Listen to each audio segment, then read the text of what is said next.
और video call तो मामला है किसे सिम 6 है मोबाइल ना वीडियो बेटा दुइटा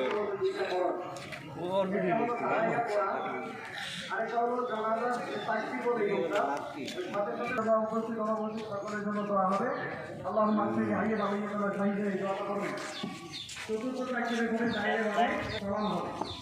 এই লোকটা খুব ভালো ছিল,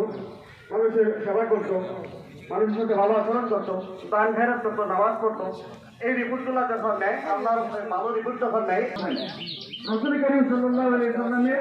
ভালোবাসা পাওয়ার জন্য তিনটা বিশেষ আমল আছে, যদি আমরা করি, আমরা রাসূল আমাদেরকে ভালোবাসবেন। এক নম্বর হলো নবীজির সুন্নাত অনুযায়ী